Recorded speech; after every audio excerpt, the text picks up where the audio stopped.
Europe 1, 7h24, Thomas Soto. Les secrets politiques de Caroline Roux. Bonjour Caroline. Bonjour Thomas. Les uns après les autres, les soutiens de Nicolas Sarkozy s'accumulent. Ceux qui avaient émis des critiques depuis la défaite en 2012 rentrent au bercail gentiment. Mais l'info politique, Caroline, c'est qu'en coulisses, les amis de toujours, comme les ralliés de dernière minute, se demandent si Nicolas Sarkozy n'aurait pas un peu décroché de la réalité. Alors, je voudrais vous dire, Thomas, que c'est la seule réserve qui est clairement exprimée par ses vrais alliés. Savoir si l'ancien chef de l'État, au final, ne s'est pas embourgeoisé.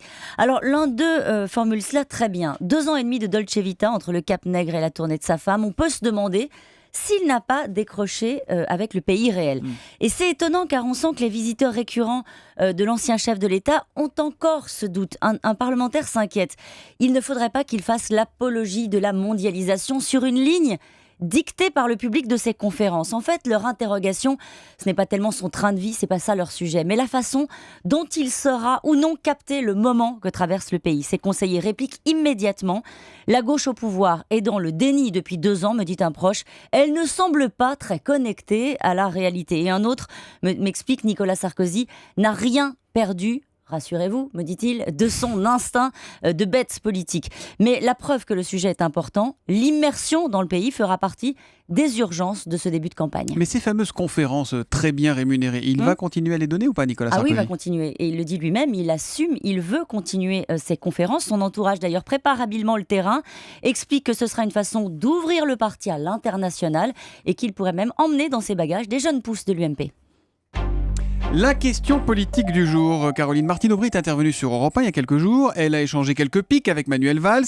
La maire de Lille reviendrait-elle, l'air de rien, au premier plan ? Alors vous savez Thomas, rien n'est simple avec Martine Aubry. Quand vous posez la question à ses amis, il commence par un long soupir. L'un d'eux me résume, dès qu'elle parle, on dit qu'elle revient. Dès qu'elle ne parle pas, on dit qu'elle a disparu. Alors en attendant le texte qu'elle veut produire pour le PS en octobre, ils vont tenter de faire exister, on appelle ça une petite musique. Ça sera des lettres d'information dans les fédérations pour alimenter le débat. Remarquez, c'est pas avec ça qu'on va pouvoir remonter le moral des socialistes. Mais ce qui est compliqué, Thomas, c'est qu'à force, le pas 2 de Martine Aubry devient absolument illisible. Et puis, on en a déjà beaucoup entendu parler. On va encore en entendre parler, oui, Caroline. On va en entendre parler après les excuses publiques. Emmanuel Macron se rendra chez GAD pour se faire pardonner ses propos sur les illettrés de l'entreprise. Le ministre de l'économie n'ira pas tout de suite. Il laisse retomber la pression et il ira sans médias. Pas facile, l'apprentissage de la lampe de bois. Ah, c'est sûr, c'est pas évident. Les secrets politiques de Caroline Roux, tous les matins à 7h25 sur Europe 1.